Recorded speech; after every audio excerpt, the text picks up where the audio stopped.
All aboard the pain train into Warlock Town. Hey, it's Webz here again with another Hearthstone deck video. This time Questline Warlock, but with a twist. Spell damage minions, thus increasing the lifesteal rewards you get from the first 2 steps of your quest, which in turn grants you more survivability and a big surprise for your opponent. For mulligans, you want to look for cards that will be early game removal or Mithril Rod, which will allow you to reduce the cost of your spell power minions and the cards that would trigger your quest, so you can get a bigger lifesteal reward for the early quest rewards. Hellfire is a great card to keep in your hand against aggro matchups where you need to clear out the board, but also can be used later in the game to combo off with spell damage minions in order to get double the damage once you complete your quest line. Now, with that being said, let's get into the games. Alright, time for game 1 against Priest. We're going to mulligan away our entire hand because it's against Priest.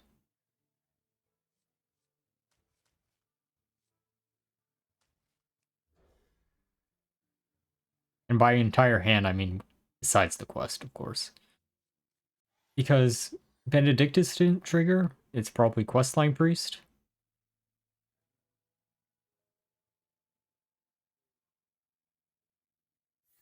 And yep, it is. I wonder which variant of Questline it is. Maybe I'm just terrible at deck building and Questline Priest is better than I actually had experience with it. Because it sure is popping up a lot more often now.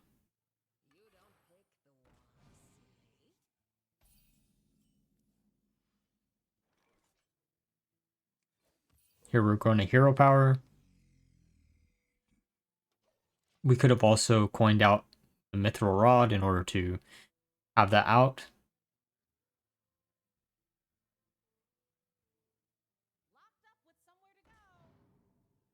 They're playing a bunch of standard cards for Questline. I really wouldn't play the Wand Makers anymore, but that's just me.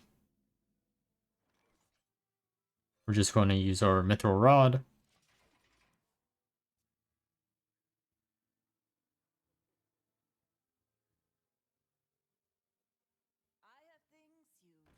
We're going to play an Importer.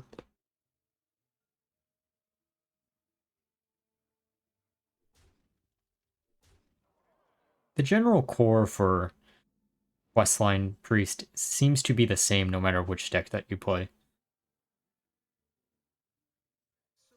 We're going to play our Rustsworn Initiate and then Hero Power again.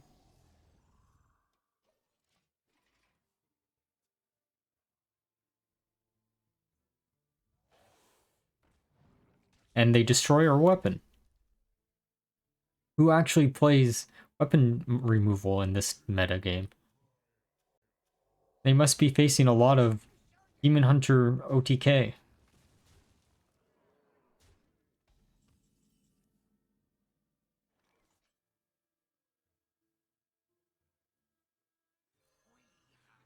Here we're going to coin out a Health Flame and heal up for 4 instead of 3.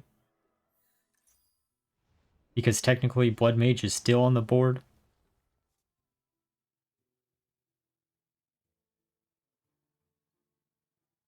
I'm not really worried about their burst because of which priest deck that they are. Honestly, there's not much burst that priest can actually do unless they're Shadow Priest right now. And I know I keep saying that, but it's the truth.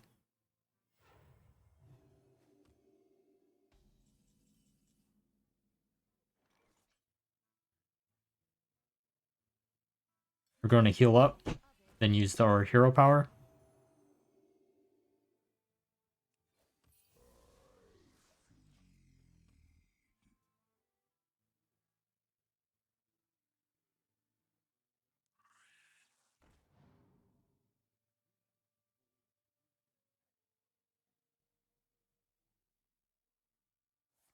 We're going to pop a Scorpid, which is fine. We don't have that many minions, and even if we did, the ones that we have aren't necessarily a big threat for it. I guess Flesh Giant would be the one.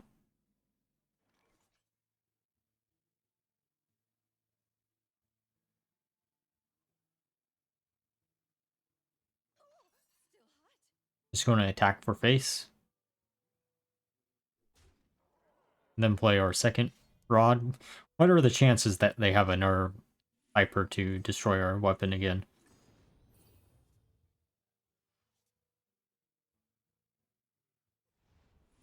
Then we're going to kill our Baker. Just trying to survive as much as we humanly can.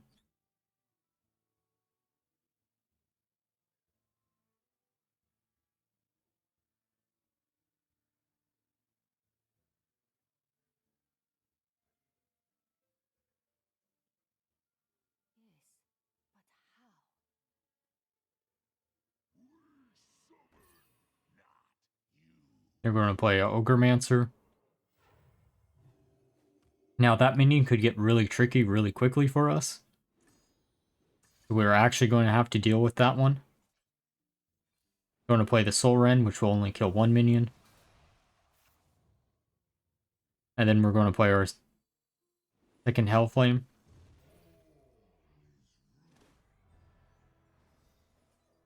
And then board clear.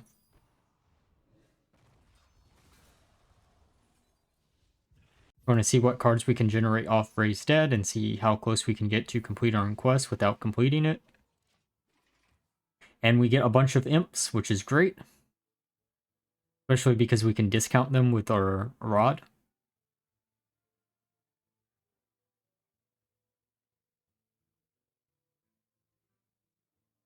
I always try to play around Mind Render whenever I'm in a matchup against Priest, because I don't want to be caught off guard the one time where it just screws me over. Those games are always the most frustrating. They're going to play a Elemental. They're getting close to completing their quest, but honestly, that's fine. It's bad that I keep saying shit like that about Questline Priest, but it's honestly the questline that I'm least worried about.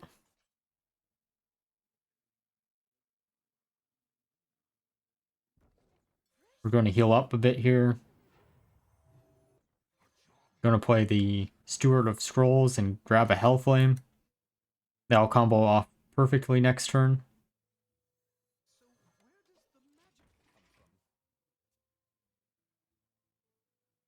There's so much that we can do next turn, depending on how we want to order shit.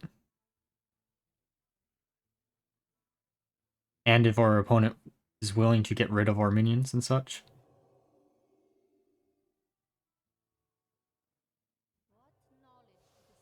They're going to board clear us, which is perfectly fine. This gives us a bunch of more imps to abuse.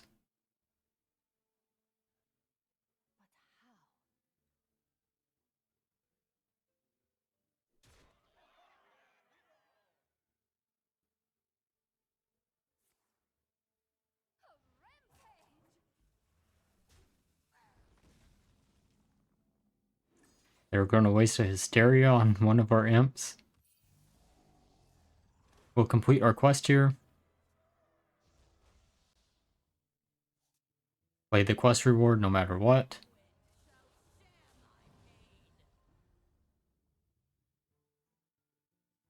Then play a Flesh Giant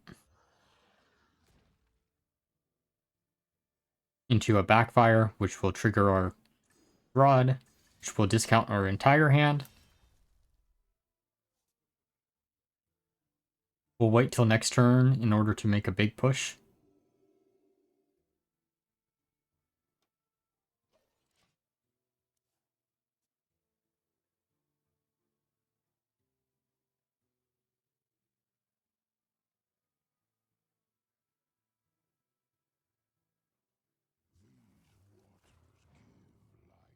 You're going to play a Primordial Protector, which is fine. You draw their Soul Mirror, I'm assuming.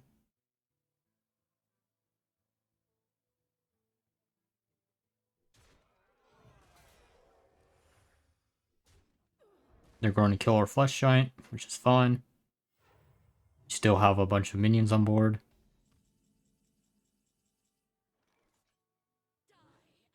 We're going to hit for face. Then play both Imps and our Guild Trader.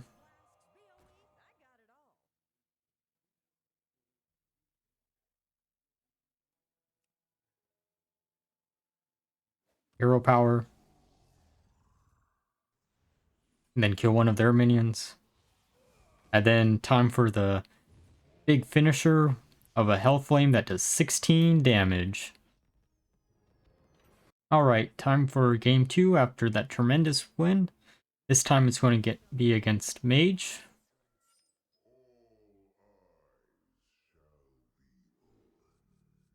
We're going to get rid of the Hellflame and the Raised Dead, just because both of the cards are useless right now for this matchup.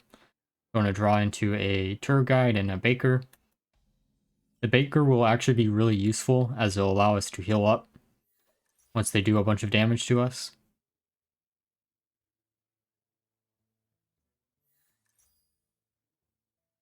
It's Questline Mage, which isn't really a shock. It's either always going to be Questline or Elemental Mage right now. But I think Elemental Mage kind of has died down a bit. We're going to just Hero Power. Next turn we can use Tour Guide and then also Hero Power.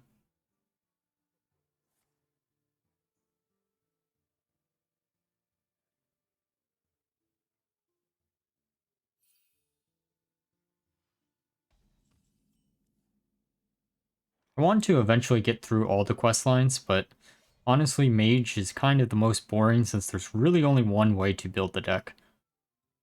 I've thought of some other variants of like maybe Secret, but there's no secrets that do damage right now.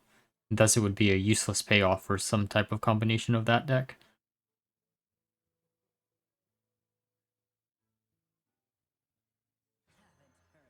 Here we'll Tasman into a Touch of the Nathrazim into another touch, preventing them from drawing 2 from their card that they probably have in their hand.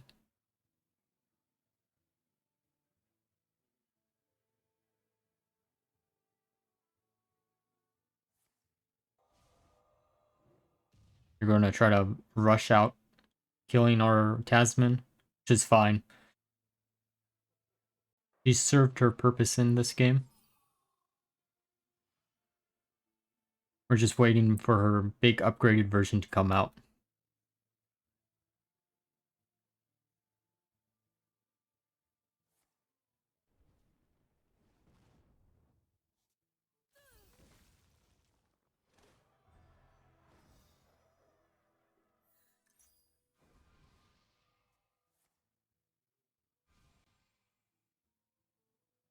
Overall, we're not actually doing that bad in this matchup. Sure, they have a bunch of cards in their hand, but we're going to have a bunch of cards right here. Or we're just going to play the Stewart instead.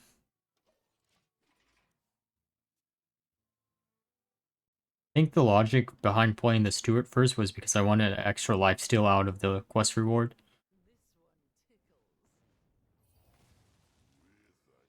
And then they play Cyclone. Just clogs up their hand.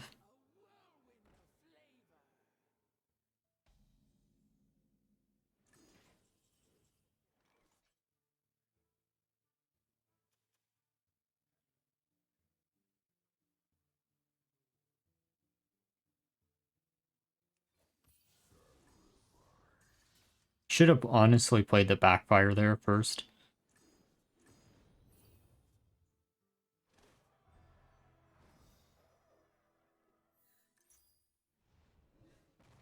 It would have allowed me to discount more cards in the hand. But oh well. Just going to play a free Tour Guide and then pass the turn.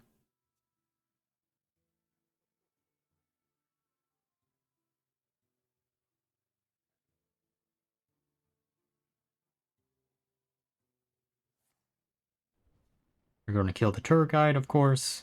It's perfectly fine.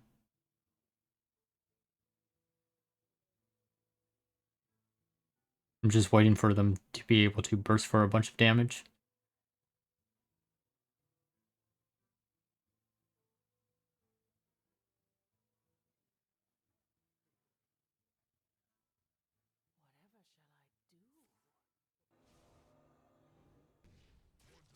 See, this is what I mean. There's only one way to really play Questline Mage. And it's very boring. Because it's a mage deck that has existed for the longest period of time, just with more burn damage built into it passively.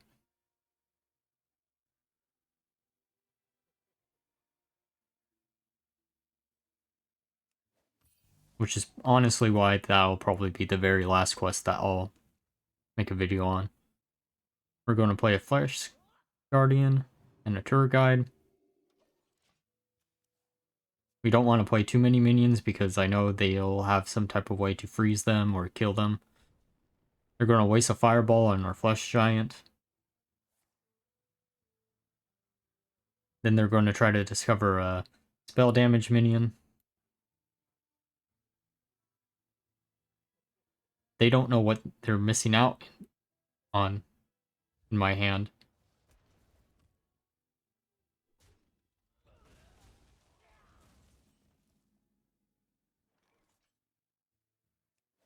Just going to hero power again.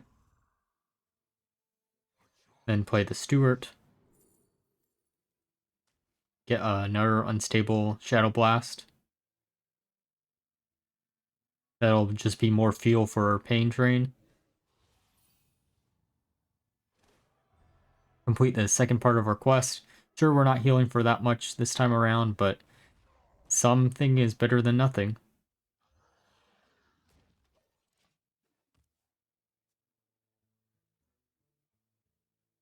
Just going to continue to put pressure on the board. And Grand Mage Antonidas.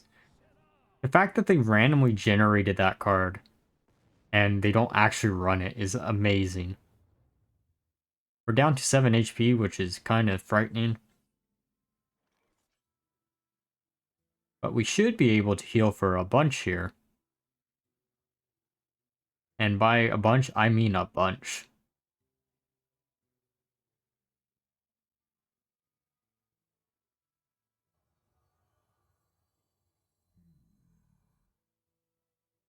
Because first we have the Baker. Or we'll just use spell damage minions instead to buff up our trained souls. They'll give us a bunch of HP that way. Going to hero power. And then play the Baker. I should have played the Baker first. I could have healed for a lot more.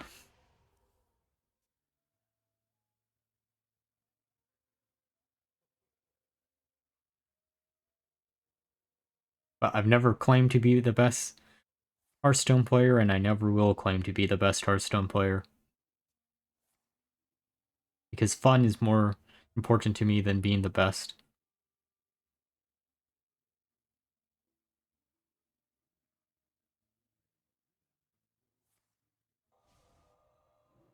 But we did heal ourselves from 7 HP up to 22 HP, which is hilarious. Especially given the amount of cards that they have in their hand, they should be able to kill us some way. But shockingly, it doesn't seem like they'll be able to. Especially because they're killing all our minions instead, for some reason. And then they concede. Alright, now that we're through the games, let's discuss how well the deck did, and why I built the deck the way I did. First off, this deck actually performed way better than I ever expected it to. It might be because the quest line itself is kind of just broken as shit, or it might be just my dumb luck with the matchups that I had while playtesting this deck. However, this is a variant of the deck that I've dreamt in my mind for the past like 3-ish weeks that I haven't made a video, because every time I'm about to make a video, nerfs get announced, and you know, what can I do about that besides just putting it off more and more? The deck had around a 53% win rate overall across the 30-ish games that I played, The deck was very, very entertaining to play. I had a lot of fun playtesting it.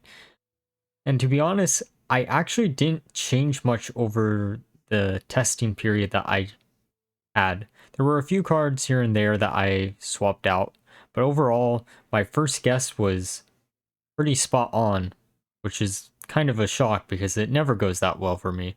Deck, weirdly enough, actually had a really good matchup against itself. And by itself, I mean other variants of the deck. This version seemed to destroy both the handlock version and the D6 version, which is not as common with the most recent nerfs to Soul Eater.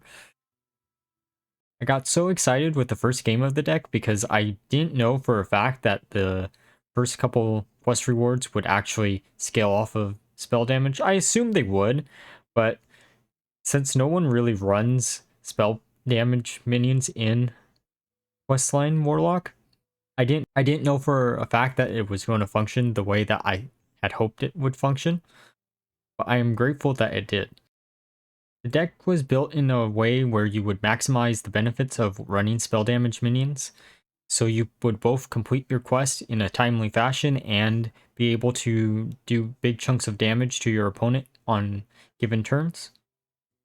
Because of this, the deck hardly ever went into fatigue, which is usually a strength that Questline Warlock has. However, it made up with the fact that it had a very high burst ceiling for not running out of any resources quickly.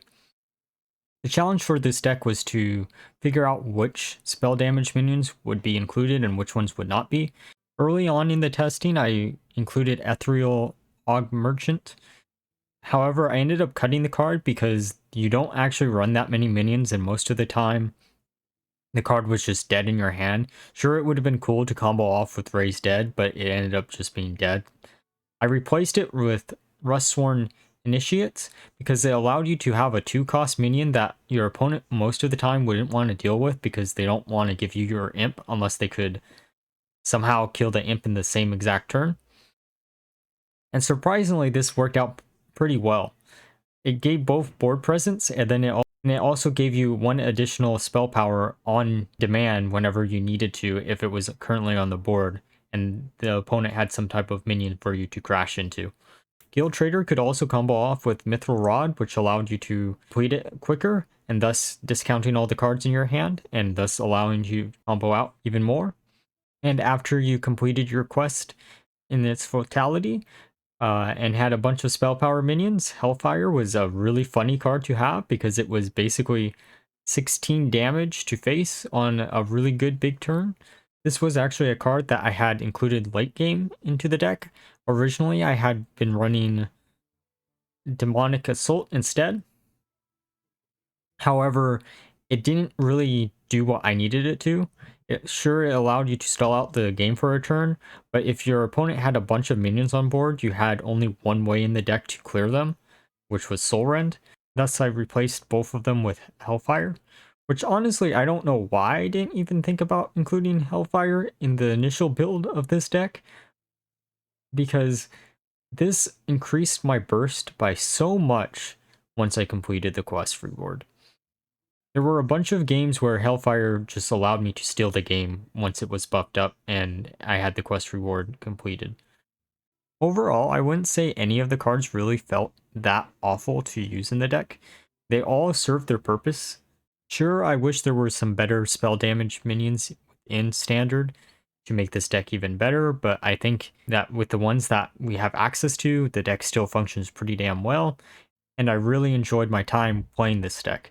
That being said, if you enjoyed the video, please leave a like, subscribe, and leave a comment down below. And until next time, bye bye.